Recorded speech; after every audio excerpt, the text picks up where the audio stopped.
여러분 안녕하세요.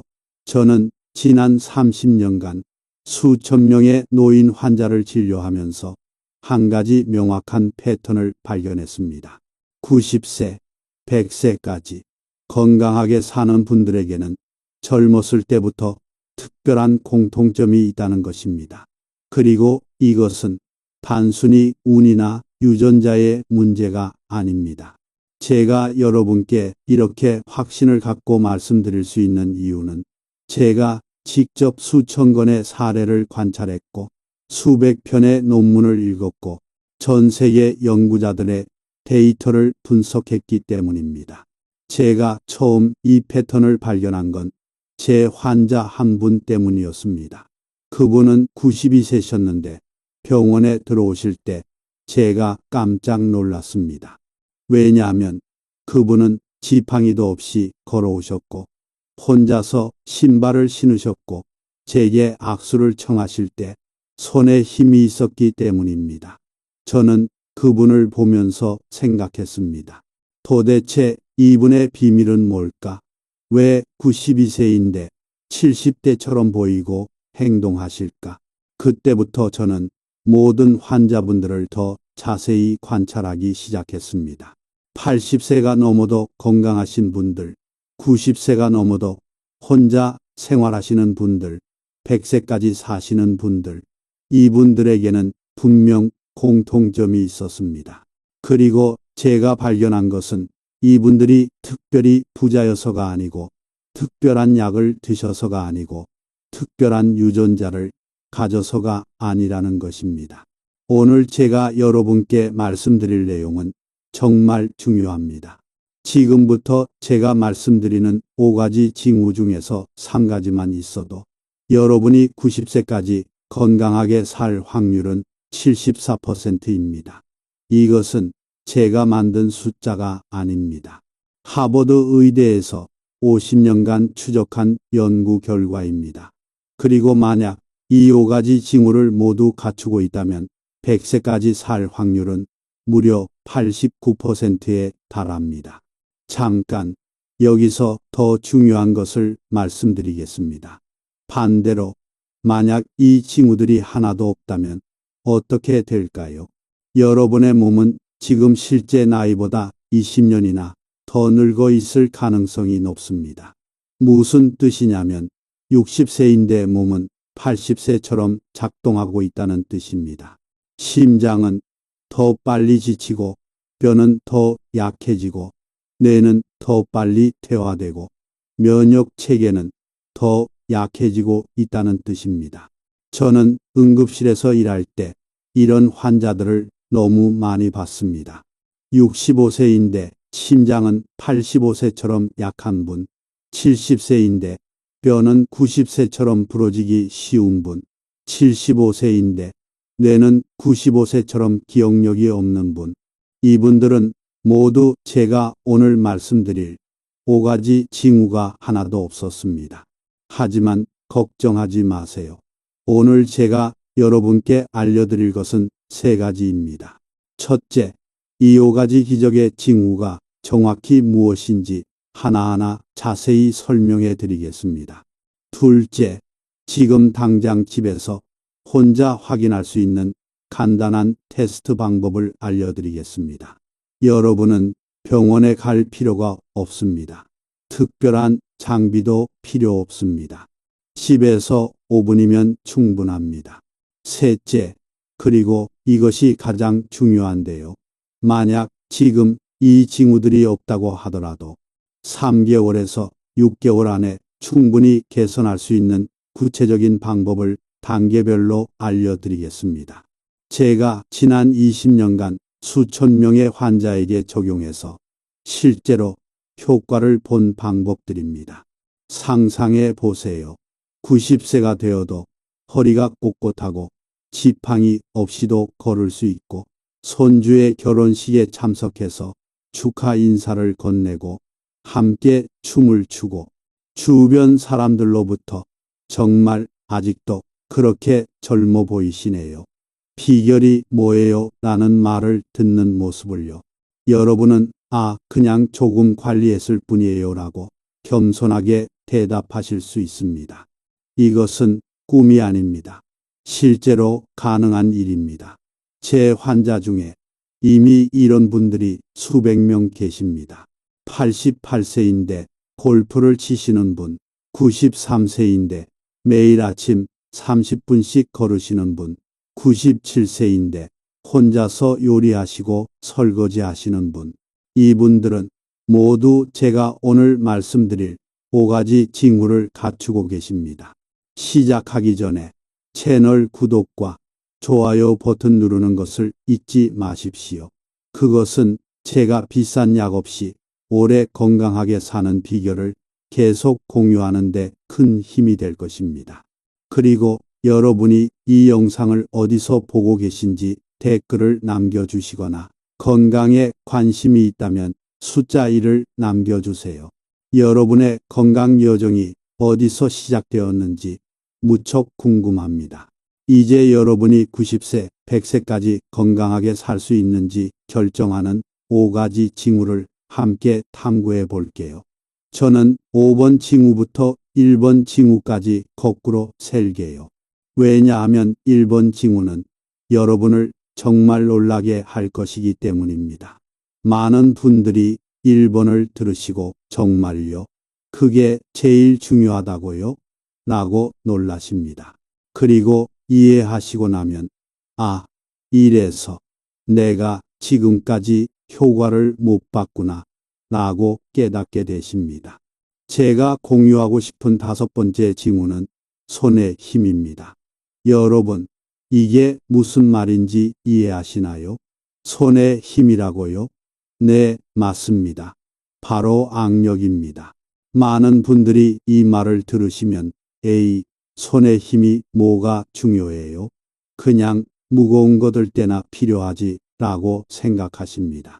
하지만 이것은 완전히 잘못된 생각입니다. 제가 왜 이것을 첫 번째로 말씀드리는지 이야기해 드리겠습니다. 몇 년 전 73세 여성 환자 한 분이 정기 검진을 받으러 오셨습니다. 그분은 제 단골 환자셨고 매년 2번씩 검진을 받으러 오셨습니다. 그날도 모든 검사를 다 했습니다. 혈압을 재봤더니 120에 80으로 완벽했습니다. 혈당을 재봤더니 공복 혈당이 95로 정상이었습니다. 콜레스테롤 수치도 괜찮았습니다. 총 콜레스테롤이 180이었고 좋은 콜레스테롤도 충분했습니다. 저는 심전도 검사도 했습니다. 정상이었습니다. 폐 기능 검사도 했습니다. 나이에 비해 양호했습니다. 심지어 간 기능, 신장 기능, 갑상선 기능까지 모두 정상이었습니다. 저는 그분께 정말 건강하시네요. 계속 이렇게 관리하세요. 다음에 또 뵙겠습니다. 라고 말씀드렸습니다. 그런데 6개월 후 그분의 딸로부터 전화가 왔습니다. 목소리가 떨리고 있었습니다. 선생님, 엄마가 욕실에서 넘어졌어요. 고관절이 골절됐대요. 지금 병원에 입원해 계세요. 저는 깜짝 놀라서 바로 그 병원으로 달려갔습니다. 그분을 봤을 때 정말 가슴이 아팠습니다. 불과 6개월 전만 해도 혼자 걸어서 제 진료실에 오셨던 분이 이제 침대에 누워서 움직이지 못하고 계셨습니다. 수술은 성공적이었지만 그 후가 문제였습니다. 고관절 수술 후에는 재활이 정말 중요한데 그분은 재활을 제대로 하지 못하셨습니다. 왜냐하면 전신이 너무 약했기 때문입니다. 한 달이 지나고 2달이 지나고 그분은 점점 더 약해지셨습니다. 침대에만 누워 계시니까 근육이 빠지고 근육이 빠지니까 더 움직이기 힘들고 더 움직이기 힘드니까 폐렴이 오고 그리고 그로부터 3개월 후 그분은 돌아가셨습니다. 저는 그때 정말 자책감이 들었습니다. 밤에 잠을 잘 수가 없었습니다. 제가 뭔가 놓친 게 있었던 게 아닐까? 분명히 있었을 겁니다. 왜냐하면 건강한 사람이 갑자기 욕실에서 넘어질 리가 없기 때문입니다. 제가 그분을 검진할 때 뭔가 신호가 있었을 텐데 제가 그것을 못 봤던 겁니다. 그래서 저는 그 후로 몇 달 동안 수백 편의 논문을 읽기 시작했습니다. 낙상에 관한 논문, 노인 건강에 관한 논문, 예방의학에 관한 논문, 그리고 다른 의사들과 상담하고 전 세계의 데이터를 분석했습니다. 저는 밤낮으로 이 문제를 생각했습니다. 그리고 마침내 발견했습니다. 제가 놓친 것은 바로 손의 힘 악력이었습니다. 나중에 그분의 의료 기록을 다시 보니까 그분이 마지막으로 오셨을 때 병뚜껑을 열 때 힘들어 하셨다는 기록이 있었습니다. 그때 간호사가 선생님, 이분이 손에 힘이 없으신 것 같아요 라고 말했었는데 저는 그냥 나이 들면 그럴 수 있어요 라고 넘겼던 겁니다. 하지만 그것이 신호였습니다. 그분의 몸이 보내는 경고 신호였습니다. 나는 지금 약해지고 있어요. 도와주세요. 라는 신호였습니다. 하지만 저는 그것을 무시했고 그 결과 그분은 돌아가셨습니다. 그 일이 있고 나서 저는 모든 환자의 악력을 재기 시작했습니다. 그리고 놀라운 패턴을 발견했습니다. 악력이 약한 사람들은 앞으로 몇 년 안에 큰 문제를 겪을 확률이 엄청나게 높았습니다. 반대로 나이가 많아도 악력이 강한 사람들은 10년, 20년 후에도 건강하게 사셨습니다. 그리고 제가 찾아낸 연구는 정말 충격적이었습니다. 14만 명을 대상으로 한 국제 연구가 있었는데 거기서 나온 결과가 이겁니다. 악력이 5kg 떨어질 때마다 사망 위험이 16%씩 증가한다는 것입니다. 5kg입니다. 그리 큰 차이가 아닙니다. 하지만 그 작은 차이가 생사를 가릅니다. 더 놀라운 것은 악력이 혈압보다 수명을 더 정확하게 예측한다는 사실입니다. 우리는 혈압을 너무 중요하게 생각합니다. 물론 혈압도 중요합니다. 하지만 악력이 더 중요합니다. 왜냐하면 악력은 단순히 손의 힘만을 나타내는 게 아니기 때문입니다. 여러분, 잘 들어보세요. 손의 힘은 여러분의 전신 건강을 반영하는 거울입니다.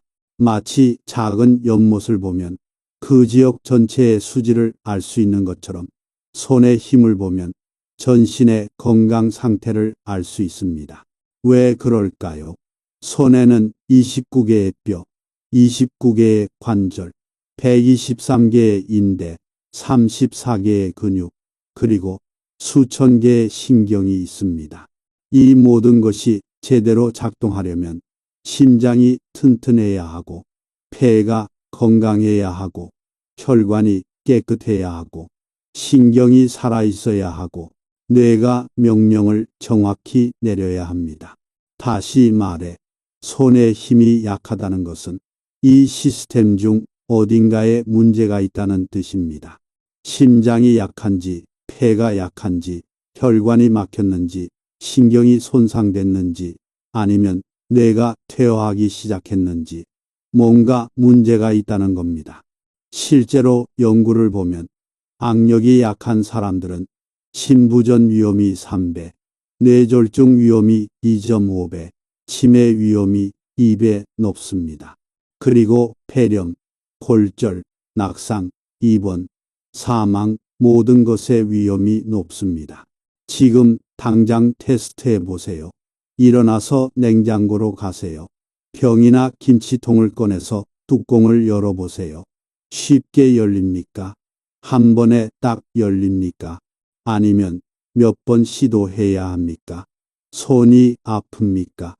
혹시 다른 사람에게 이것 좀 열어줘 라고 부탁해야 합니까? 만약 병뚜껑을 쉽게 열 수 없다면 그것은 여러분의 몸이 보내는 첫 번째 경고 신호입니다. 주인님, 나 지금 힘들어요. 도와주세요. 라는 신호입니다. 이 신호를 무시하지 마세요. 73세 환자처럼 되지 마세요. 또 다른 테스트가 있습니다. 장을 보러 가실 때 장바구니를 들어보세요. 무겁습니까? 손이 떨립니까? 금방 내려놓고 싶습니까? 혹시 아이들이나 손주들을 안아 올릴 때 힘이 붙입니까? 이 모든 것이 신호입니다. 제 환자 중 한 분은 80세 남성이었는데 처음 오셨을 때 악력이 겨우 18kg밖에 안 되었습니다. 정상이 25kg인데 말이죠. 그분은 제게 이렇게 말씀하셨습니다. 선생님, 저는 요즘 계단 오르는 게 너무 힘들어요. 숨이 차고 다리가 후들후들해요.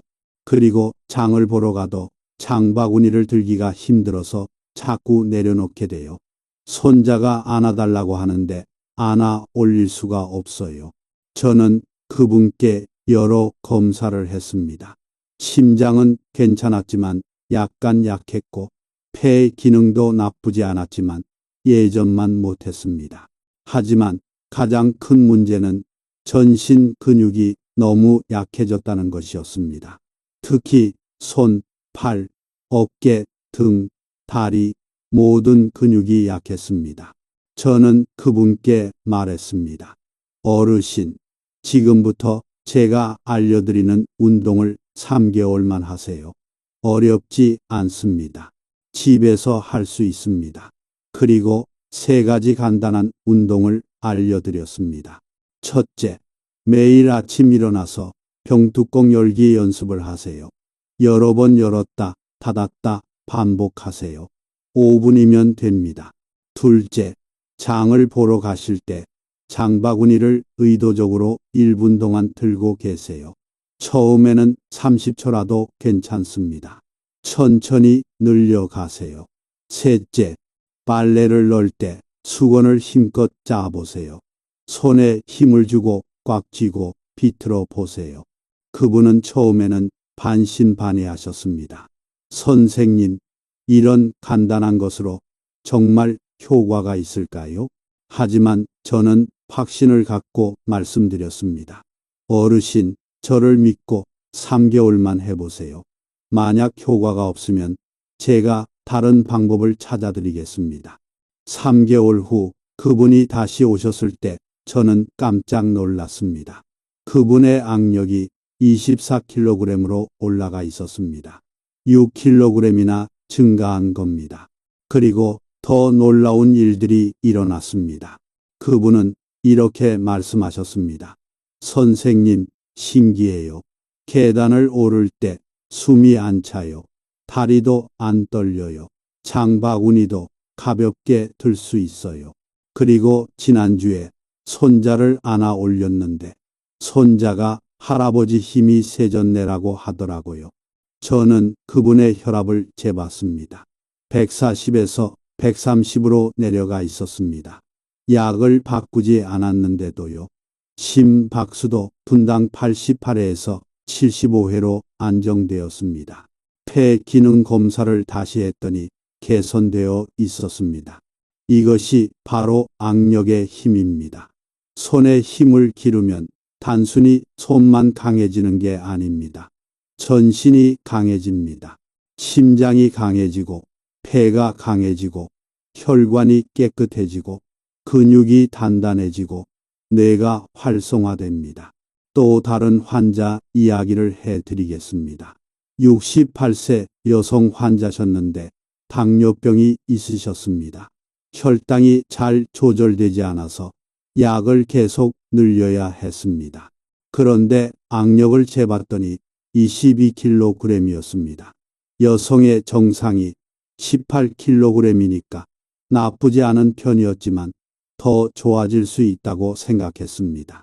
저는 그분께도 똑같은 운동을 권했습니다.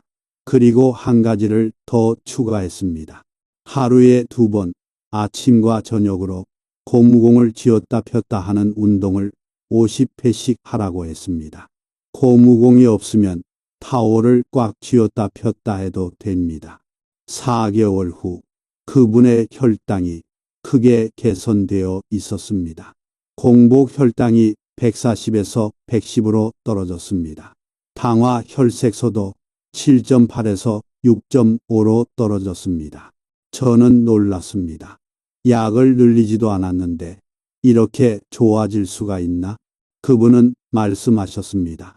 선생님, 제가 손 운동을 하면서 자연스럽게 몸을 더 많이 움직이게 됐어요. 그리고 뭔가 할 수 있다는 자신감이 생겼어요. 그래서 걷기도 시작했고 집안일도 더 많이 하게 됐어요. 이것입니다. 악력은 단순한 신체 능력이 아닙니다. 그것은 여러분의 삶을 바꾸는 시작점입니다. 손에 힘이 생기면 자신감이 생기고 자신감이 생기면 더 많이 움직이게 되고 더 많이 움직이면 전신이 건강해집니다. 그렇다면 여러분은 어떻게 손의 힘을 키울 수 있을까요? 복잡한 운동이 필요한 게 아닙니다. 헬스장에 갈 필요도 없습니다. 특별한 장비를 살 필요도 없습니다. 집에서 일상생활 속에서 할 수 있습니다. 첫째, 매일 아침 일어나서 병뚜껑 열기를 시도해 보세요. 냉장고에 있는 모든 병의 뚜껑을 열었다 닫았다 하세요. 처음에는 힘들 수 있습니다. 괜찮습니다. 천천히 하세요. 매일 조금씩 하다 보면 한 달 후에는 훨씬 쉬워져 있을 겁니다. 둘째, 장을 보러 갈 때 장바구니를 최소 1분 동안 들고 있어 보세요. 중간에 내려놓지 마세요. 처음에는 30초라도 괜찮습니다. 다음 주에는 40초, 그 다음 주에는 50초, 이렇게 늘려가세요. 셋째, 빨래를 넣을 때 수건을 힘껏 짜보세요. 젖은 수건을 꽉 쥐고 비틀고 최대한 물기를 짜내세요. 이것은 손의 힘뿐만 아니라 손목, 팔, 어깨의 힘도 기릅니다. 넷째, 하루에 2번 아침과 저녁으로 주먹을 쥐었다 폈다 하는 운동을 50회씩 하세요. 그냥 허공에서 주먹을 꽉 쥐었다가 활짝 펴는 겁니다. 너무 간단하죠? 하지만 효과는 엄청납니다. 다섯째, 식사를 할 때 젓가락을 사용하세요. 숟가락만 쓰지 마세요. 젓가락질은 손의 작은 근육들을 모두 사용하는 훌륭한 운동입니다. 이 5가지를 매일 하세요. 3개월 후 여러분의 손에 힘이 생긴 것을 느끼실 겁니다. 그리고 6개월 후 여러분의 삶이 바뀌어 있을 겁니다. 계단 오르기가 쉬워지고 숨이 덜 차고 피곤함이 줄어들고 전반적으로 더 건강해진 것을 느끼실 겁니다. 자, 이제 4번째 징후로 넘어가겠습니다. 4번째 징후는 바로 균형 감각입니다. 내일 아침 일어나서 이것을 해보세요. 벽에 기대지 말고 아무것도 잡지 말고 한쪽 다리로 서서 바지를 입어보세요. 어떻습니까? 할 수 있습니까? 혹시 벽을 잡아야 합니까? 몸이 흔들립니까? 몇 초도 못 버팁니까? 한쪽 발을 들자마자 넘어질 것 같습니까? 만약 그렇다면 여러분의 뇌가 지금 위험 신호를 보내고 있는 겁니다. 여러분, 제가 응급실에서 일할 때 가장 많이 본 사망 원인이 무엇인지 아십니까? 많은 분들이 암이나 심장병이라고 생각하십니다. 물론 암과 심장병도 많습니다. 하지만 노인들에게는 또 다른 치명적인 적이 있습니다.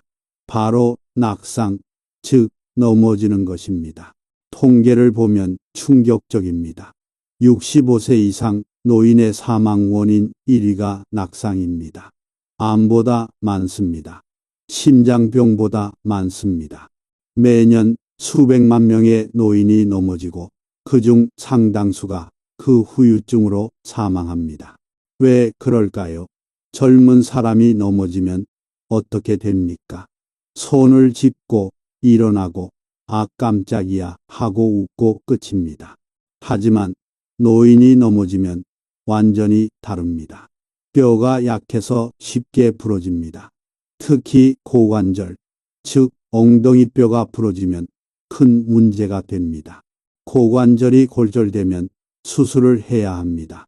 수술 후에는 몇 주 동안 침대에 누워 있어야 합니다. 그러면 근육이 빠집니다. 근육이 빠지면 더 약해집니다. 약해지면 재활이 어렵습니다. 재활이 안 되면 계속 누워 있게 됩니다. 계속 누워 있으면 폐렴이 옵니다. 폐렴이 오면 사망합니다. 이것이 낙상 후 사망의 전형적인 과정입니다. 한 번 넘어지면 모든 것이 끝날 수 있습니다. 그래서 저는 항상 환자들에게 말합니다. 절대로 넘어지지 마세요. 넘어지는 것은 골절보다 무섭고 골절은 암보다 무섭습니다. 그렇다면 왜 노인들은 자주 넘어질까요? 그것은 균형 감각이 나빠지기 때문입니다. 균형 감각이 나쁘다는 것은 무엇을 의미할까요? 그것은 여러분의 손해와 뇌의 전정기관이 손상되고 있다는 뜻입니다. 손해는 뇌의 뒷부분에 있는 작은 구조인데 균형과 조정을 담당합니다. 뇌의 전정기관은 귀 속에 있는 아주 작은 구조인데 몸의 위치와 움직임을 감지합니다. 이 두 가지가 함께 작동해서 우리는 똑바로 설 수 있고 걸을 수 있고 넘어지지 않을 수 있습니다. 하지만 나이가 들면 이 시스템이 약해집니다. 손해의 신경세포가 줄어들고 전정기관의 감각세포가 손상됩니다. 그러면 균형 감각이 나빠지고 걸을 때 흔들리고 계단을 내려갈 때 불안하고 결국 넘어집니다. 10년 동안 진행된 대규모 연구가 있습니다. 53개국에서 1만 명 이상을 추적 관찰한 연구입니다.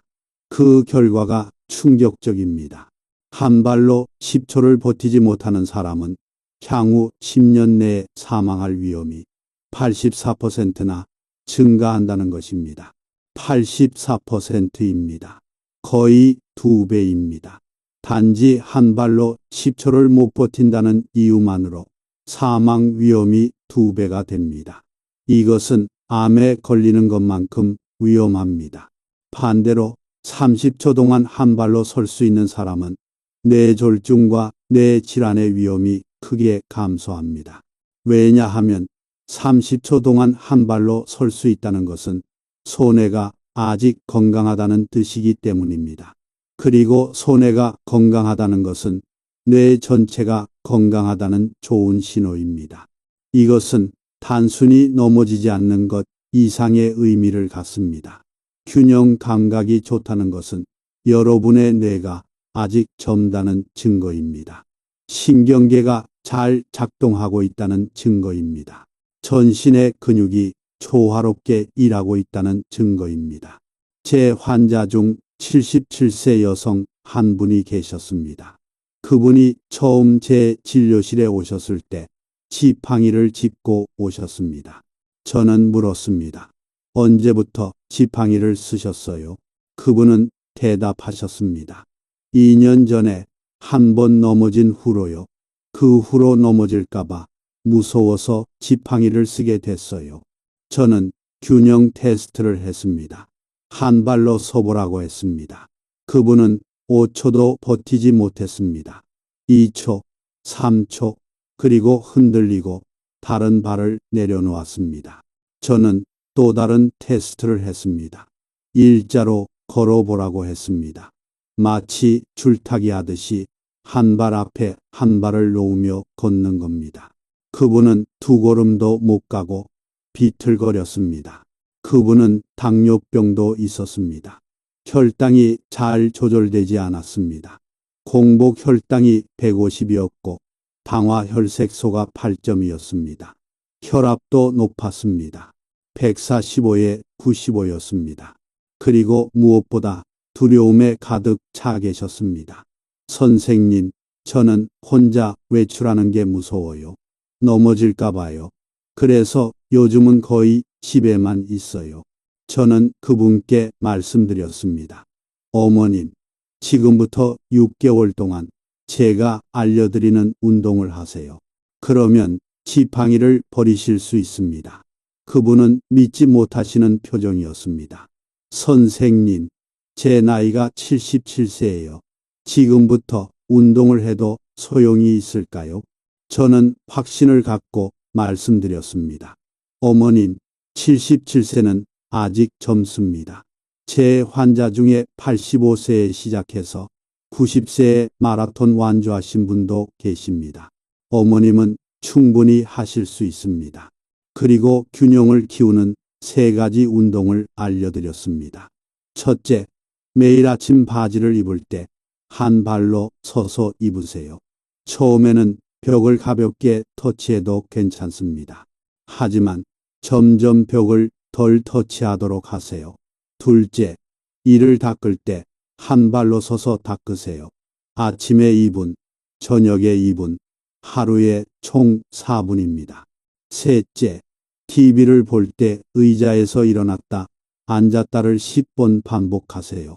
이것을 하루에 3번 하세요. 6개월 후 그분이 다시 오셨을 때 저는 깜짝 놀랐습니다. 그분은 지팡이 없이 걸어 들어오셨습니다. 저는 물었습니다. 지팡이는요? 그분은 활짝 웃으시며 말씀하셨습니다. 버렸어요. 이제 필요 없어요. 균형 테스트를 다시 했습니다. 그분은 한 발로 25초를 버티셨습니다. 6개월 전에는 5초도 못 버티셨는데 이제 25초를 버티신 겁니다. 일자로 걷기 테스트도 했습니다. 그분은 10걸음을 안정적으로 걸으셨습니다. 그리고 더 놀라운 일들이 일어났습니다. 혈당이 크게 개선되어 있었습니다. 공복 혈당이 150에서 115로 떨어졌습니다. 당화 혈색소도 8.2에서 6.8로 떨어졌습니다. 혈압도 145에서 130으로 내려갔습니다. 약을 바꾸지 않았는데도요. 저는 물었습니다. 어떻게 이렇게 좋아지셨어요? 그분은 말씀하셨습니다. 선생님, 균형 운동을 하면서 자신감이 생겼어요. 그래서 밖에 나가서 걷기 시작했어요. 처음에는 집 앞만 걸었는데 지금은 공원까지 걸어가요. 그리고 친구들을 만나고 같이 운동하고 삶이 완전히 달라졌어요. 이것입니다. 균형은 단순한 신체 능력이 아닙니다. 그것은 여러분의 삶의 질을 결정합니다. 균형이 좋으면 자신감이 생기고, 자신감이 생기면 더 많이 움직이고, 더 많이 움직이면 건강해지고, 건강해지면 행복해집니다. 그렇다면 균형이 좋아지면 왜 혈당과 혈압도 좋아질까요? 그 비밀은 엉덩이 근육에 있습니다. 균형 운동을 하면 엉덩이 근육이 강해집니다. 엉덩이 근육은 우리 몸에서 가장 큰 근육입니다. 그리고 이 근육이 강해지면 여러 가지 좋은 일이 일어납니다. 첫째, 엉덩이 근육은 척추를 보호합니다. 강한 엉덩이 근육이 있으면 허리 통증이 줄어듭니다. 둘째, 엉덩이 근육은 무릎 관절을 지킵니다. 강한 엉덩이 근육이 있으면 무릎 통증이 줄어듭니다.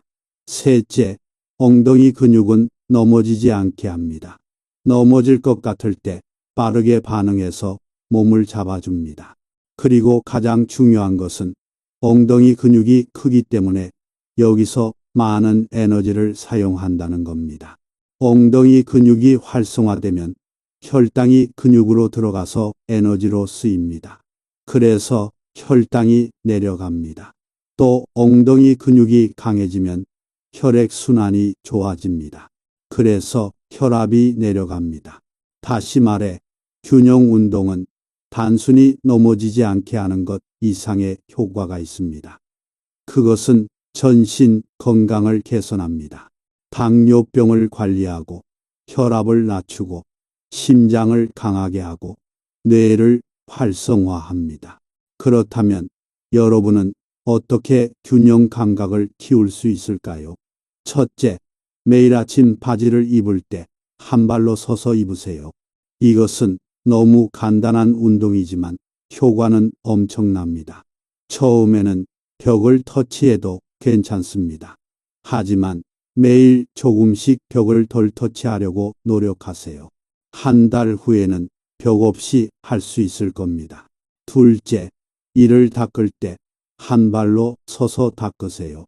아침에 2분, 저녁에 2분, 하루에 총 4분입니다. 이것도 처음에는 어려울 수 있습니다. 괜찮습니다. 처음에는 10초씩만 하고 점점 늘려가세요.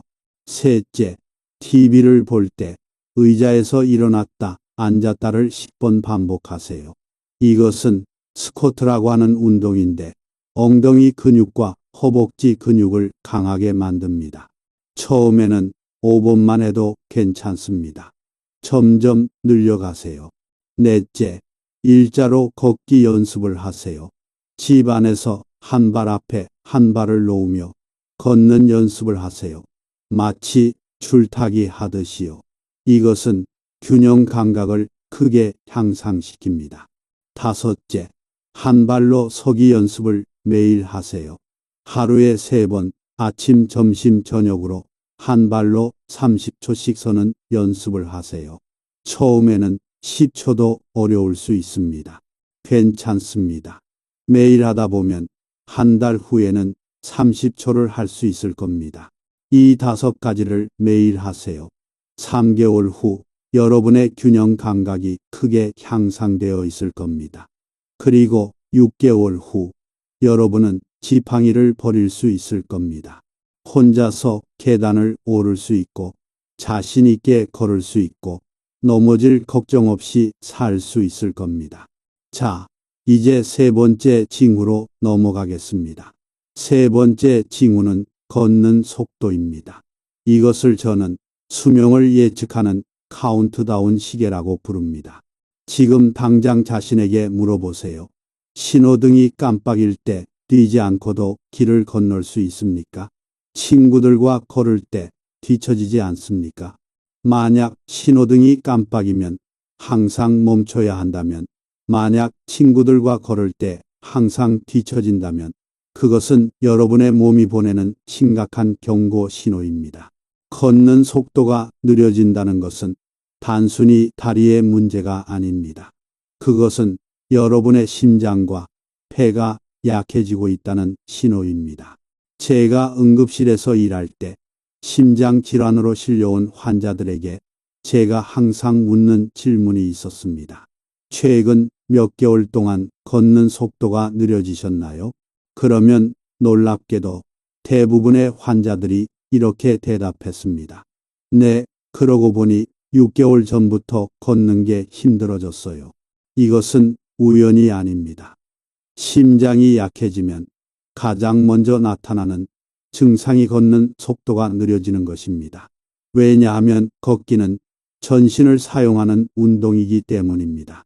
다리 근육이 일하고 심장이 혈액을 보내고 폐가 산소를 공급하고 뇌가 조절합니다. 이 모든 시스템이 제대로 작동해야 빨리 걸을 수 있습니다. 연구 결과는 충격적입니다. 빠르게 걷는 사람은 느리게 걷는 사람보다 15년을 더 삽니다. 15년입니다. 여러분, 이게 얼마나 큰 차이인지 아십니까? 70세까지 사는 것과 85세까지 사는 것의 차이입니다. 손주를 보는 것과 증손주를 보는 것의 차이입니다. 더 구체적인 데이터를 말씀드리겠습니다. 만약 여러분의 걷는 속도가 초당 0.8m보다 느리다면, 즉 10m를 12초 안에 걸을 수 없다면 향후 5년 내에 사망할 위험이 3배나 증가합니다. 3배입니다. 반대로 초당 1.2m 이상으로 걷는 사람, 즉 10m를 8초 안에 걷는 사람은 같은 나이의 다른 사람들보다 사망 위험이 60%나 낮습니다. 걷는 속도는 너무나 중요해서 의학계에서는 이것을 6번째 생명징후로 인정하고 있습니다. 생명징후가 뭔지 아십니까? 그것은 생명의 기본적인 신호들입니다. 체온, 맥박, 혈압, 호흡, 통증, 이 5가지가 전통적인 생명 징후입니다. 그런데 최근에 6번째가 추가되었습니다. 바로 걷는 속도입니다. 미국 의사협회에서는 모든 65세 이상 환자의 걷는 속도를 측정하도록 권고하고 있습니다. 왜냐하면 걷는 속도만 봐도 그 사람이 앞으로 얼마나 오래 살 수 있는지, 얼마나 건강한지 예측할 수 있기 때문입니다. 제 환자 중 77세 남성 한 분이 계셨습니다. 그분이 처음 오셨을 때 저는 걷는 속도 테스트를 했습니다.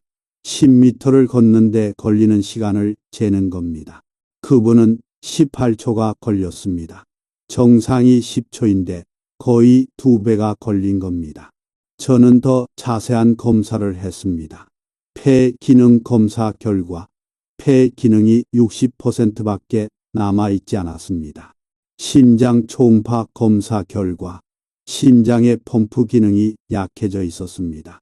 다리 근육을 보니 많이 빠져 있었습니다. 그분은 말씀하셨습니다. 선생님, 요즘 조금만 걸어도 숨이 차요.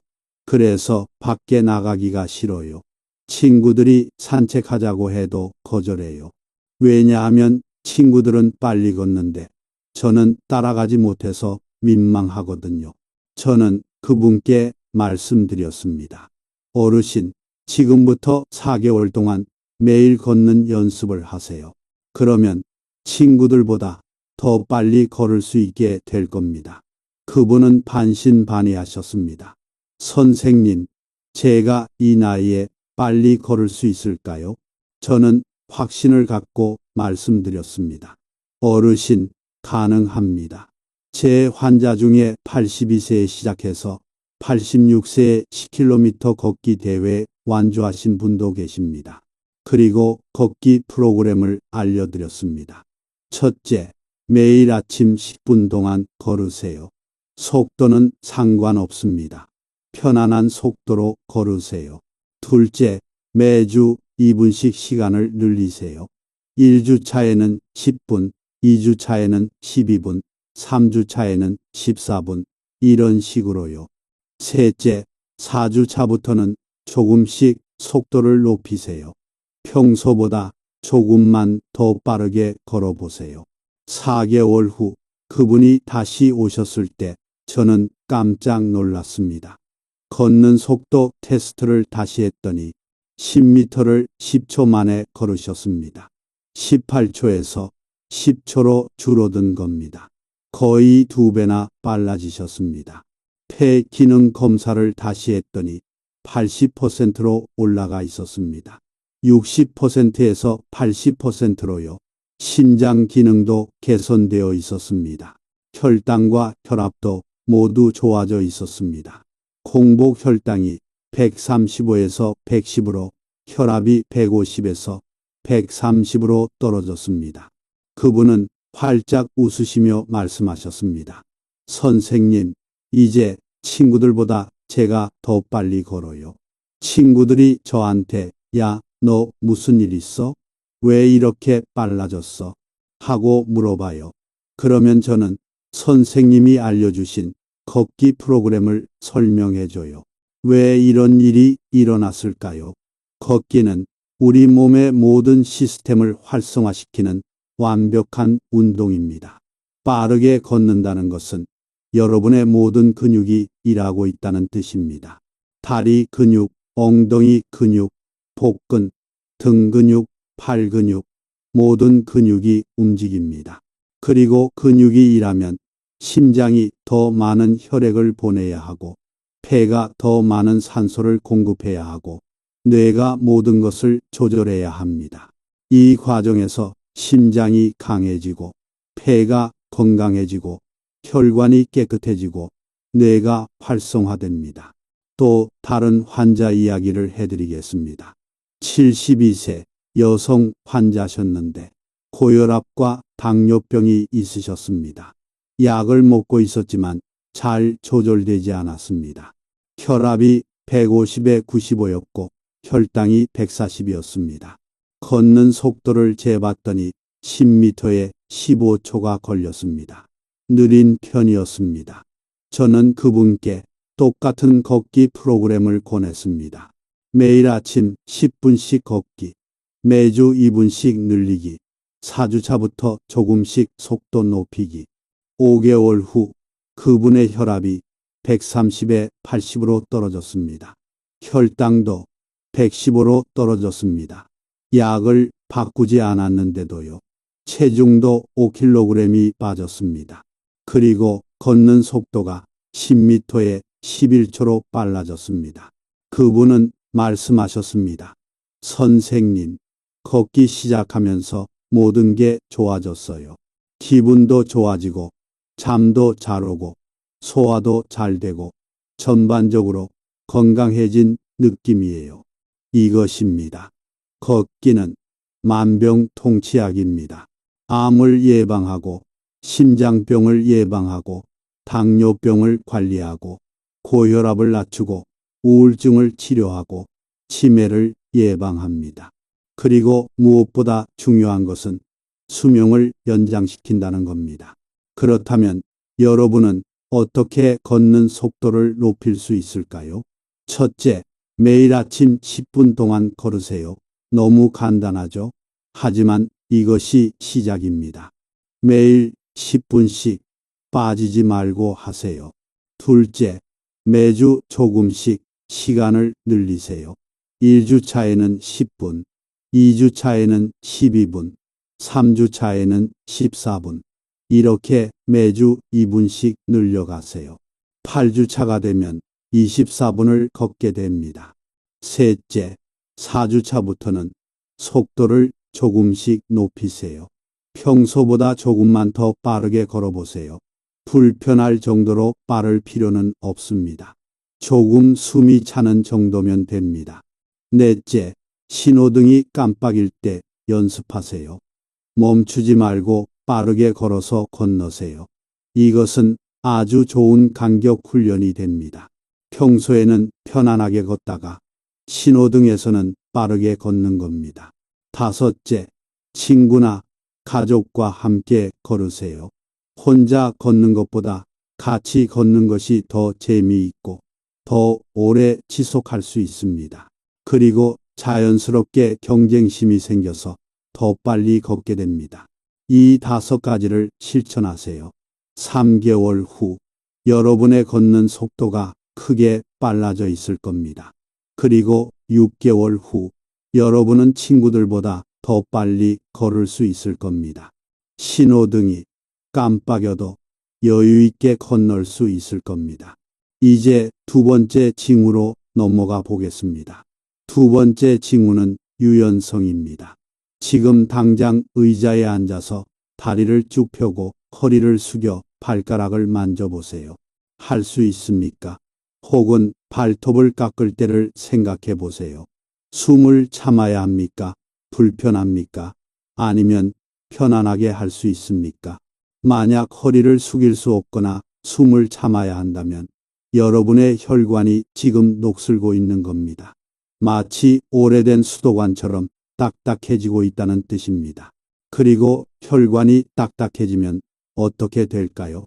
심근경색이나 뇌졸중이 옵니다.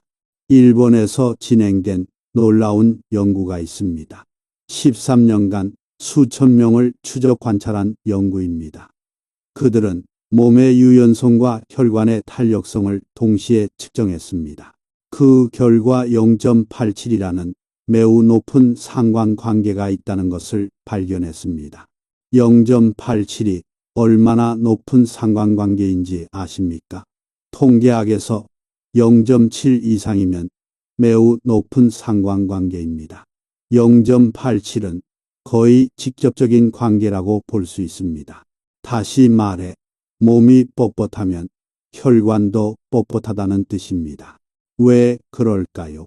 여러분이 허리를 숙여 발가락을 만지려고 할 때 단순히 등 근육과 허벅지 근육만 늘어나는 게 아닙니다. 그 근육 안에 있는 수백만 개의 혈관도 함께 늘어납니다.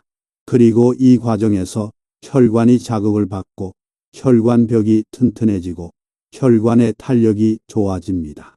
반대로 몸이 뻣뻣하면 혈관도 늘어나지 않습니다. 혈관이 늘어나지 않으면 혈관벽에 플라크가 쌓이기 시작합니다. 플라크는 콜레스테롤과 칼슘이 뭉친 것인데 이것이 쌓이면 혈관이 좁아지고 딱딱해집니다. 그리고 어느 날 갑자기 이 플라크가 떨어져 나가면서 혈관을 막습니다. 그것이 바로 심근경색이나 뇌졸중입니다. 제가 응급실에서 일할 때 심근경색으로 실려온 환자들에게 제가 항상 테스트하는 것이 있었습니다. 발가락을 만질 수 있으세요? 대부분의 환자들이 만질 수 없었습니다. 그들은 허리를 숙여도 발가락으로부터 20cm, 30cm 떨어져 있었습니다. 이것은 우연이 아닙니다. 그들의 몸은 이미 오래전부터 경고 신호를 보내고 있었던 겁니다. 내 혈관이 딱딱해지고 있어요. 위험해요. 도와주세요. 라는 신호였습니다. 하지만 그들은 그 신호를 무시했고 그 결과 심근경색으로 쓰러진 겁니다. 제 환자 중 79세 여성 한 분이 계셨습니다. 그분이 처음 오셨을 때 유연성 테스트를 했습니다. 의자에 앉아서 다리를 쭉 펴고 허리를 숙여 발가락을 만지라고 했습니다. 그분은 발가락으로부터 30cm나 떨어져 있었습니다. 더 이상 숙일 수가 없었습니다. 저는 혈관 나이 검사를 했습니다. 혈관의 탄력성을 측정하는 검사입니다. 결과는 충격적이었습니다. 그분의 혈관 나이가 90세였습니다. 실제 나이는 79세인데 혈관은 90세인 겁니다. 11년이나 더 늙어 있었습니다. 저는 그분께 물었습니다. 최근에 가슴이 답답하거나 아프신 적 없으세요? 그분은 대답하셨습니다. 네, 계단을 오를 때 가끔 가슴이 뻐근해요. 그리고 팔이 저릴 때도 있어요. 이것은 협심증의 전형적인 증상입니다. 심장으로 가는 혈관이 좁아지고 있다는 신호입니다. 지금 당장 뭔가 하지 않으면 심근경색으로 이어질 수 있었습니다. 저는 그분께 말씀드렸습니다. 어머님, 지금부터 6개월 동안 스트레칭을 하세요. 매일 10분씩만 하세요. 그러면 혈관이 젊어질 겁니다. 그분은 반신반의하셨습니다. 선생님, 스트레칭으로 혈관이 젊어진다고요? 저는 확신을 갖고 말씀드렸습니다. 네, 가능합니다. 연구 결과가 있습니다. 그리고 제 환자들이 직접 경험한 사실입니다.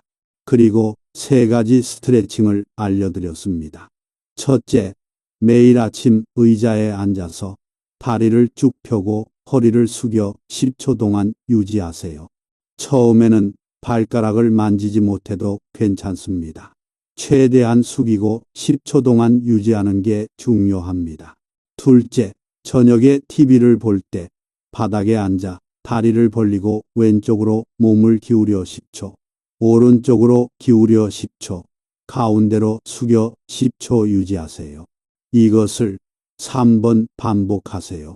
셋째, 발톱을 깎을 때 숨을 고르게 쉬면서 하세요. 만약 숨을 참아야 한다면 그것은 몸이 뻣뻣하다는 신호입니다. 매일 조금씩 더 편하게 숨 쉬려고 노력하세요. 6개월 후 그분이 다시 오셨을 때 저는 깜짝 놀랐습니다. 유연성 테스트를 다시 했더니 그분은 발가락을 만질 수 있었습니다. 6개월 전에는 30cm나 떨어져 있었는데 이제 발가락을 만질 수 있게 된 겁니다. 혈관 나이 검사를 다시 했습니다. 결과는 더욱 놀라웠습니다. 그분의 혈관 나이가 75세로 나왔습니다. 6개월 전에는 90세였는데 이제 75세입니다. 15년이나 젊어진 겁니다. 그분은 말씀하셨습니다. 선생님, 정말 신기해요. 계단을 오를 때 가슴이 답답한 증상이 완전히 사라졌어요. 팔도 안 저려요. 그리고 전반적으로 몸이 가벼워진 느낌이에요. 저는 심장 검사를 다시 했습니다. 심장으로 가는 혈관의 혈류가 개선되어 있었습니다. 협심증 증상이 사라진 것도 당연했습니다. 이것이 바로 유연성의 힘입니다. 스트레칭을 하면 단순히 몸이 부드러워지는 게 아닙니다. 혈관이 건강해지고 심장이 편해지고 뇌로 가는 혈류가 좋아지고 전신이 건강해집니다. 또 다른 환자 이야기를 해드리겠습니다. 71세 남성 환자셨는데 고혈압이 있으셨습니다. 약을 먹고 있었지만 혈압이 잘 조절되지 않았습니다. 155에 100이었습니다. 유연성 테스트를 했더니 매우 뻣뻣했습니다. 발가락으로부터 40cm나 떨어져 있었습니다. 저는 그분께 스트레칭을 권했습니다. 매일 10분씩 6개월 동안. 6개월 후 그분의 유연성이 크게 개선되어 있었습니다. 발가락을 만질 수 있게 되었습니다. 그리고 혈압이 135에 85로 떨어졌습니다. 약을 바꾸지 않았는데도요. 왜 이런 일이 일어났을까요? 스트레칭을 하면 혈관이 확장되고 혈액순환이 좋아지고 혈압이 낮아집니다. 연구 결과에 따르면 매일 10분씩 스트레칭을 하면 3개월 안에 혈압이 평균 10포인트 낮아진다고 합니다. 그렇다면 여러분은 어떻게 유연성을 키울 수 있을까요? 첫째, 매일 아침 의자에 앉아서 다리를 쭉 펴고 허리를 숙여 10초 동안 유지하세요. 처음에는 발가락에 손이 닿지 않아도 괜찮습니다. 최대한 숙이고 그 자세를 유지하는 게 중요합니다. 둘째, 저녁에 TV를 볼 때 바닥에 앉아 다리를 벌리고 왼쪽, 오른쪽, 가운데로 몸을 기울이는 스트레칭을 하세요. 각각 10초씩 3번 반복하세요. 셋째, 잠자리에 들기 전에 누워서 무릎을 가슴 쪽으로 당기는 스트레칭을 하세요. 한쪽씩 10초씩 유지하세요. 이것은 허리와 엉덩이 근육을 늘려줍니다. 넷째, 샤워할 때 따뜻한 물로 몸을 이완시킨 후 스트레칭을 하세요. 따뜻한 상태에서 스트레칭하면 효과가 더 좋습니다. 다섯째, 발톱을 깎을 때 숨을 고르게 쉬는 연습을 하세요. 숨을 참지 말고 깊게 들이마시고 천천히 내쉬면서 하세요. 이 5가지를 매일 하세요. 3개월 후 여러분의 몸이 훨씬 부드러워져 있을 겁니다. 그리고 6개월 후 여러분의 혈관이 젊어져 있을 겁니다. 혈압이 낮아지고 심장이 편해지고 전반적으로 건강해진 것을 느끼실 겁니다. 자, 이제 가장 중요한 첫 번째 징후를 말씀드리겠습니다. 이것은 여러분을 정말 놀라게 할 것입니다. 100세까지 살 수 있는지 없는지를 결정하는 황금 열쇠입니다. 많은 분들이 이것을 듣고 정말요? 이게 제일 중요하다고요? 라고 놀라십니다. 첫 번째 징후는 바로 심리적 나이입니다.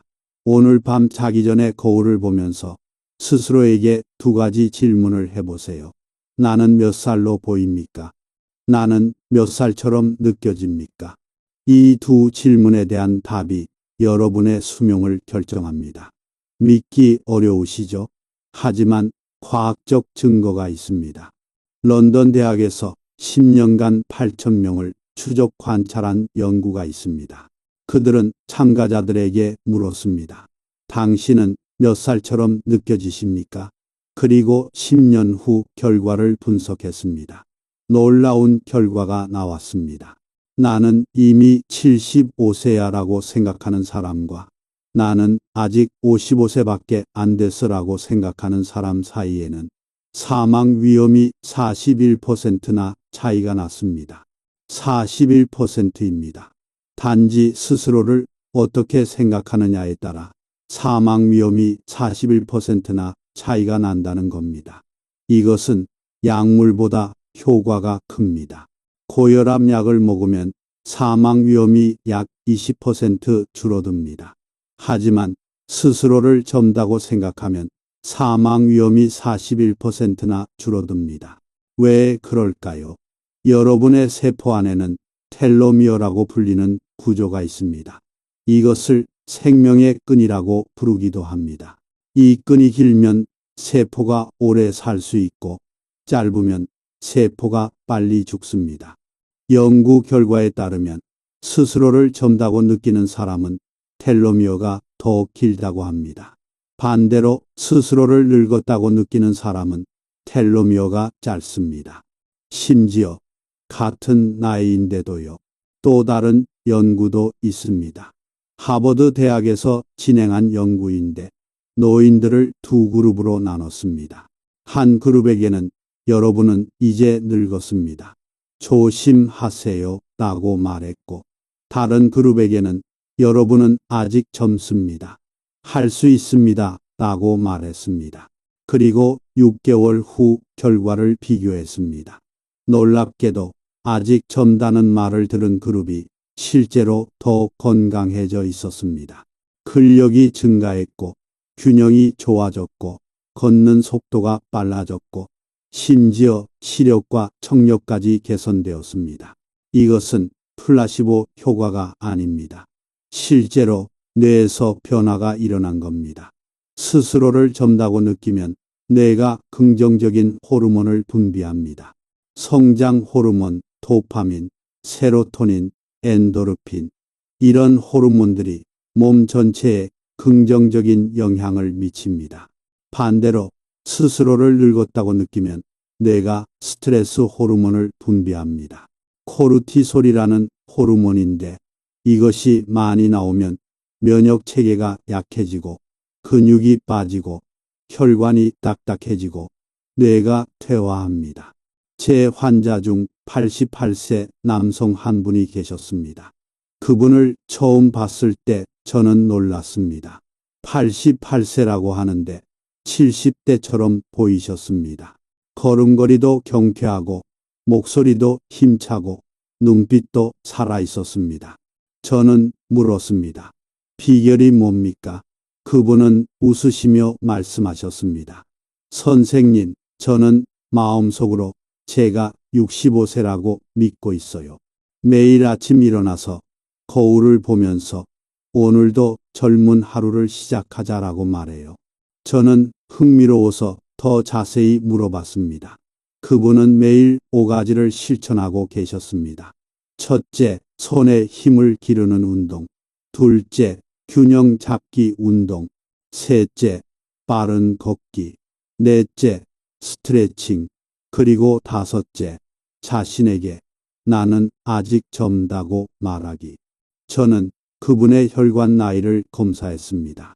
놀랍게도 약 70세로 나왔습니다. 실제 나이는 88세인데 혈관은 70세인 겁니다. 18년이나 젊었습니다. 근력 검사를 했더니 평균 70대 수준이었습니다.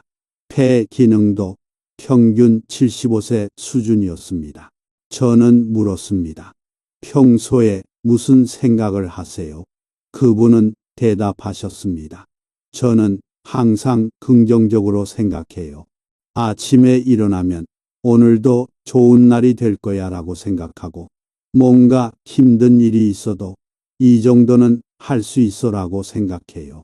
그리고 절대로 나는 늙었어 라는 말을 하지 않아요. 이것입니다. 심리적 나이가 육체적 나이를 결정합니다. 마음이 젊다고 믿으면 몸도 젊어집니다. 반대로 마음이 늙었다고 믿으면 몸도 늙습니다. 제 환자 중 또 다른 분이 계셨습니다. 82세 여성 환자셨는데 항상 이렇게 말씀하셨습니다. 선생님, 저는 이제 늙었어요. 뭘 해도 소용없어요. 그냥 이렇게 살다가 죽는 거죠. 저는 그분의 건강 상태를 검사했습니다. 놀랍게도 큰 문제가 없었습니다. 혈압도 괜찮고 혈당도 괜찮고 심장도 괜찮았습니다. 하지만 그분은 스스로를 늙었다고 믿고 계셨고 그래서 아무것도 하지 않으셨습니다. 저는 그분께 말씀드렸습니다. 어머님은 아직 젊으세요. 몸이 건강하세요. 지금부터라도 운동을 시작하시면 10년은 더 건강하게 사실 수 있어요. 하지만 그분은 고개를 저으셨습니다. 선생님, 저는 이제 늙었어요. 저는 설득했지만 소용없었습니다. 그분은 이미 마음속으로 늙었다고 결정한 상태였습니다. 2년 후 그분이 병원에 입원하셨다는 소식을 들었습니다. 넘어져서 골절이 생긴 겁니다. 그리고 그로부터 6개월 후 그분은 돌아가셨습니다. 저는 정말 안타까웠습니다. 왜냐하면 그분의 몸은 건강했는데 마음이 먼저 늙어버린 겁니다. 이것이 바로 심리적 나이의 힘입니다. 마음이 먼저 늙으면 몸도 늙습니다. 반대로 마음이 젊으면 몸도 젊어집니다. 여러분, 이것이 바로 큰 반전입니다. 앞에 4가지 징후는 모두 신체적인 것이었습니다. 손의 힘, 균형 감각, 걷는 속도, 유연성, 모두 몸의 능력입니다. 하지만 첫 번째 징후는 심리적인 것입니다. 마음의 상태입니다. 그리고 이것이 이 영상의 핵심 메시지입니다. 여러분의 몸은 여러분의 마음이 믿는 것을 따라갑니다. 마음이 나는 젊다고 믿으면 몸도 젊어집니다. 마음이 나는 늙었다고 믿으면 몸도 늙습니다.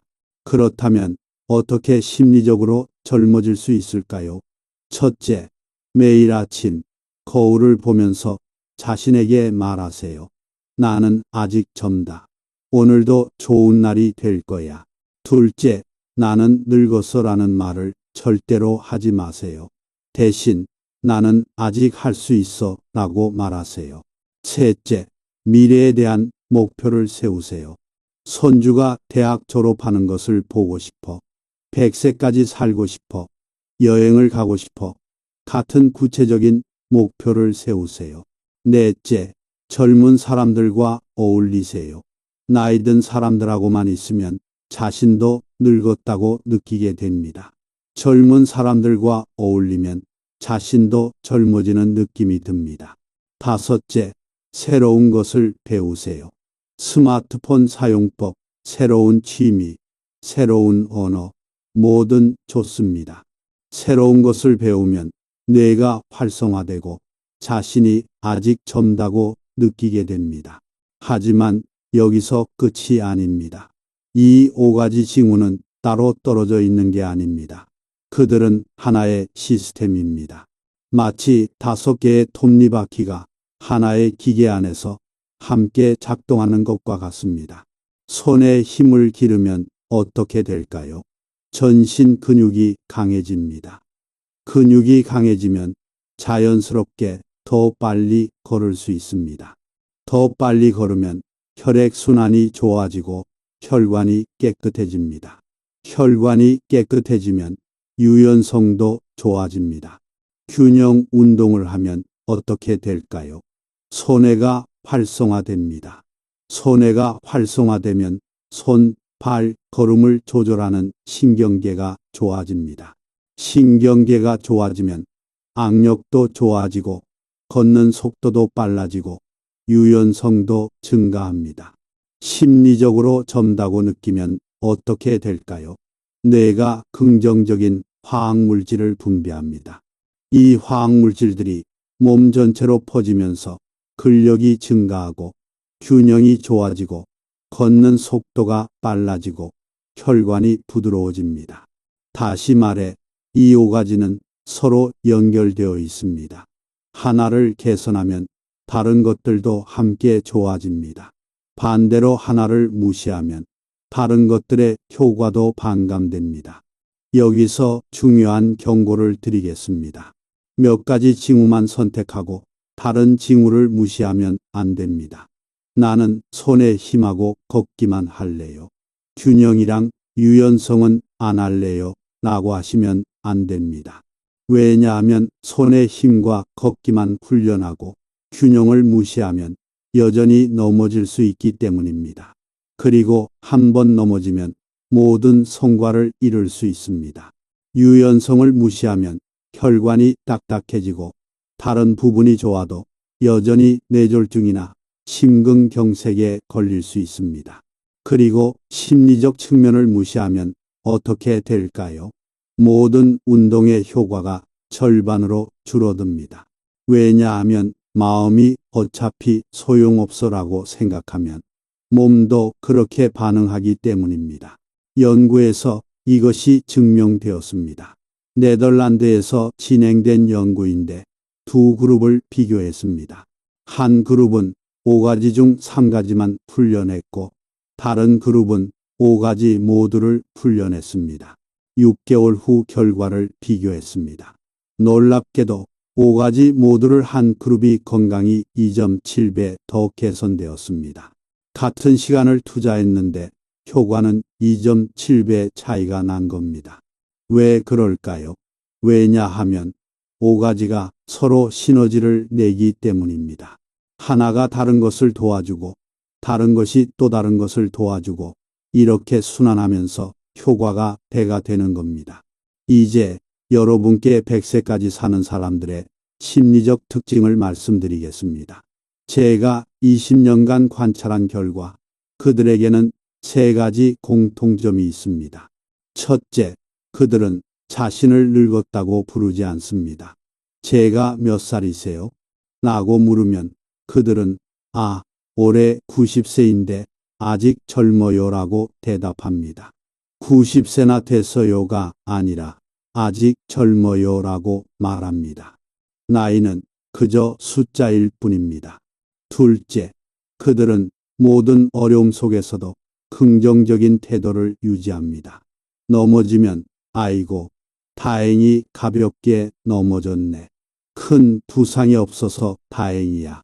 다음엔 더 조심해야지라고 말합니다. 아이고, 이제 끝났어가 아니라 다행이야라고 말합니다. 셋째, 그들은 항상 명확한 미래 목표를 갖고 있습니다. 손주가 자라는 것을 보고 싶어, 증손주를 보고 싶어, 100세 생일 파티를 하고 싶어, 제주도 여행을 가고 싶어, 이런 구체적인 목표가 있습니다.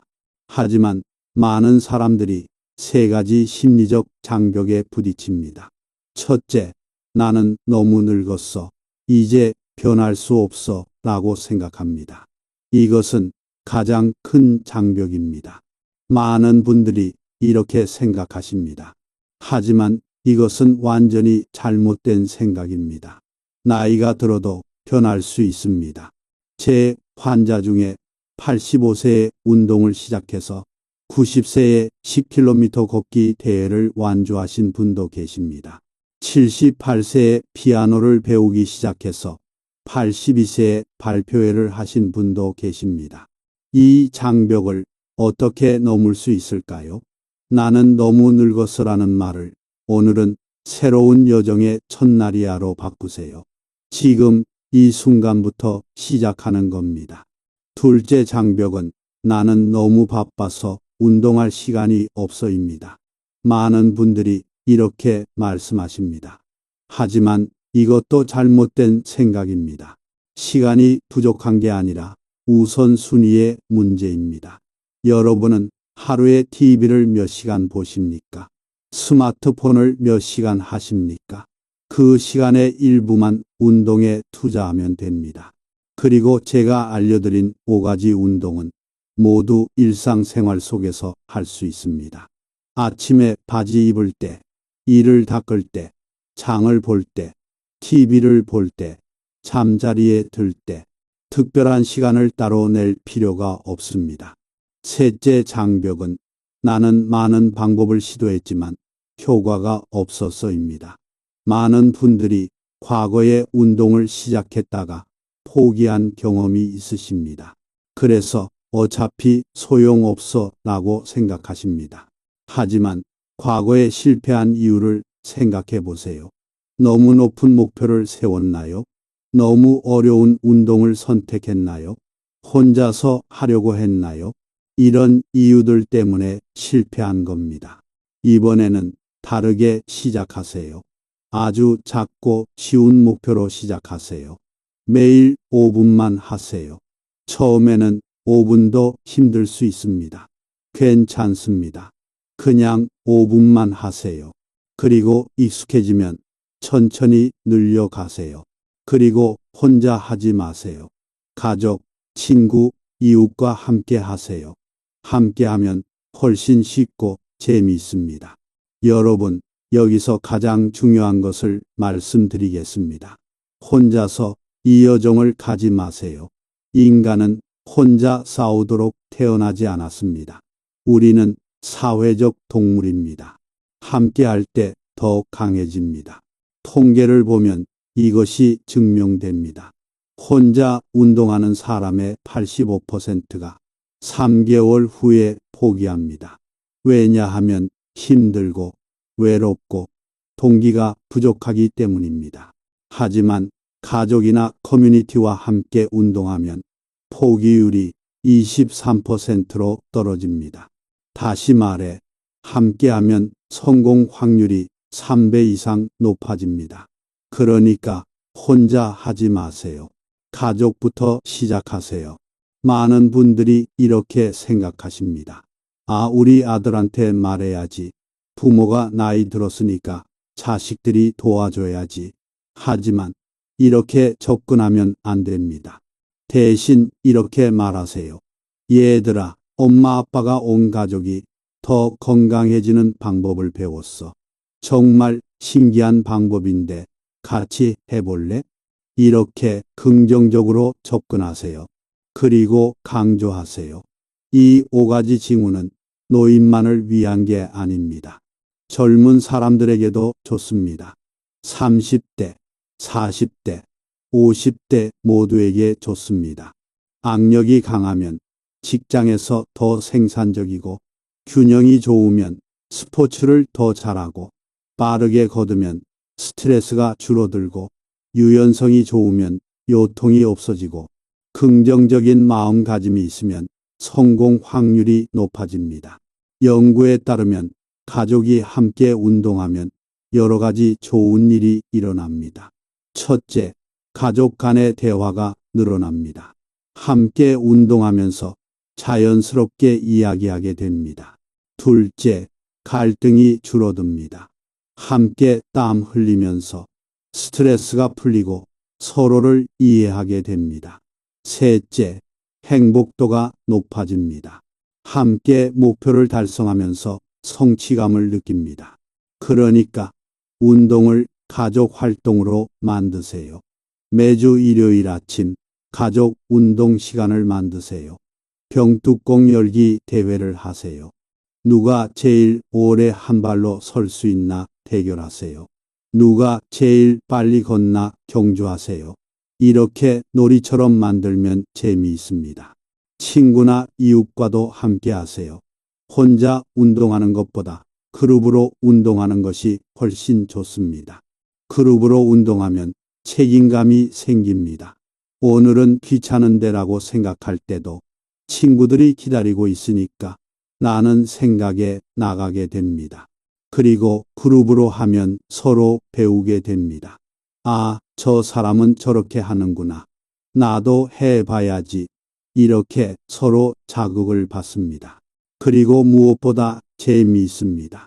함께 웃고 이야기하고 격려하면서 운동하면 시간 가는 줄 모릅니다. 통계에 따르면 그룹으로 운동하는 사람들이 습관을 더 잘 유지한다고 합니다. 그리고 평균 수명도 더 길다고 합니다. 왜냐하면 운동뿐만 아니라 사회적 연결도 생기기 때문입니다. 사회적 연결이 얼마나 중요한지 아십니까? 연구에 따르면 사회적으로 고립된 사람은 담배를 하루 15개비 피우는 것만큼 건강에 나쁘다고 합니다. 반대로 친한 친구가 많은 사람은 수명이 평균 7년 더 길다고 합니다. 그러니까 운동 그룹을 만드는 것은 단순히 운동을 위한 것이 아닙니다. 그것은 사회적 연결을 만드는 것이고 제2의 가족을 만드는 것입니다. 간단한 그룹을 만드는 방법을 알려드리겠습니다. 첫째, 장소를 정하세요. 집 근처 공원이나 아파트 운동장이면 됩니다. 둘째, 시간을 정하세요. 매주 같은 요일, 같은 시간이 좋습니다. 예를 들어 매주 화요일, 목요일 오전 8시. 셋째, 사람을 모으세요. 이웃, 친구, 교회 사람들, 동호회 사람들. 처음에는 3, 4명이면 충분합니다. 넷째, 간단한 규칙을 정하세요. 지각하지 않기, 서로 격려하기, 무리하지 않기 같은 것들입니다. 다섯째, 시작하세요. 처음에는 어색할 수 있습니다. 괜찮습니다. 몇 주 지나면 익숙해집니다. 그리고 몇 달 지나면 이 시간이 일주일에서 가장 기다려지는 시간이 될 겁니다. 제 환자 중에 이런 그룹을 만든 분들이 많이 계십니다. 어떤 그룹은 5년째 운영되고 있습니다. 그들은 이제 단순한 운동 모임이 아닙니다. 그들은 서로의 생일을 축하하고 아플 때 병문안을 가고 기쁜 일이 있으면 함께 기뻐하고 슬픈 일이 있으면 함께 위로합니다. 진짜 가족이 된 겁니다. 그중 한 그룹의 리더가 제게 말했습니다. 선생님, 이 그룹이 제 삶을 바꿨어요. 예전에는 TV만 보고 지루하게 살았는데 이제는 매일 아침 일어나는 게 신나요. 친구들을 만날 생각에 설레요. 그리고 건강도 좋아졌어요. 일석이조예요. 여러분, 오늘 제가 말씀드린 내용을 정리하겠습니다. 90세, 100세까지 건강하게 사는 사람들에게는 5가지 명확한 징후가 있습니다. 첫 번째는 손의 힘입니다. 병뚜껑을 쉽게 열 수 있고 장바구니를 오래 들 수 있고 손줄을 안아 올릴 수 있어야 합니다. 두 번째는 균형 감각입니다. 한 발로 30초 이상 설 수 있어야 하고 지팡이 없이 걸을 수 있어야 합니다. 세 번째는 걷는 속도입니다. 신호등이 깜빡여도 여유 있게 건널 수 있고 친구들과 걸을 때 뒤처지지 않아야 합니다. 네 번째는 유연성입니다. 허리를 숙여 발가락을 만질 수 있고 발톱을 편하게 깎을 수 있어야 합니다. 그리고 가장 중요한 첫 번째는 심리적 나이입니다. 스스로를 젊다고 느끼고 긍정적으로 생각하고 미래에 대한 목표가 있어야 합니다. 이 5가지는 하나의 시스템입니다. 하나를 개선하면 다른 것들도 함께 좋아집니다. 하나를 무시하면 다른 것들의 효과도 반감됩니다. 그리고 가장 중요한 것은 여러분은 혼자가 아니라는 것입니다. 오늘부터 시작하세요. 가족을 초대하세요. 친구를 초대하세요. 이웃을 초대하세요. 함께 이 5가지 징후를 실천하세요. 매일 조금씩 꾸준히 하세요. 3개월 후 여러분은 변화를 느끼실 겁니다. 몸이 가벼워지고 기분이 좋아지고 자신감이 생길 겁니다. 6개월 후 여러분은 새로운 사람이 되어 있을 겁니다. 더 강하고 더 건강하고 더 행복한 사람이요. 그리고 10년 후, 20년 후 여러분은 90세가 되어도 허리가 꼿꼿하고 지팡이 없이 걸을 수 있고 손주의 결혼식에서 축하 인사를 건넬 수 있을 것입니다. 그때 여러분은 오늘 이 영상을 본 것을 감사하게 생각하실 겁니다. 이 영상이 도움이 되셨다면 좋아요 버튼을 눌러주세요. 여러분의 좋아요 하나가 더 많은 사람들에게 이 정보를 전달하는 데 도움이 됩니다. 채널을 구독하고 알림을 켜주세요. 그러면 한국의 중년과 노년을 위한 더 많은 건강 정보를 놓치지 않으실 것입니다. 여러분 모두 건강하시기를 바랍니다. 여러분의 정신이 에너지로 가득 차고 몸이 유연하고 매일 장수하고 행복하며 의미 있는 삶에 한 걸음 더 가까워지기를 바랍니다.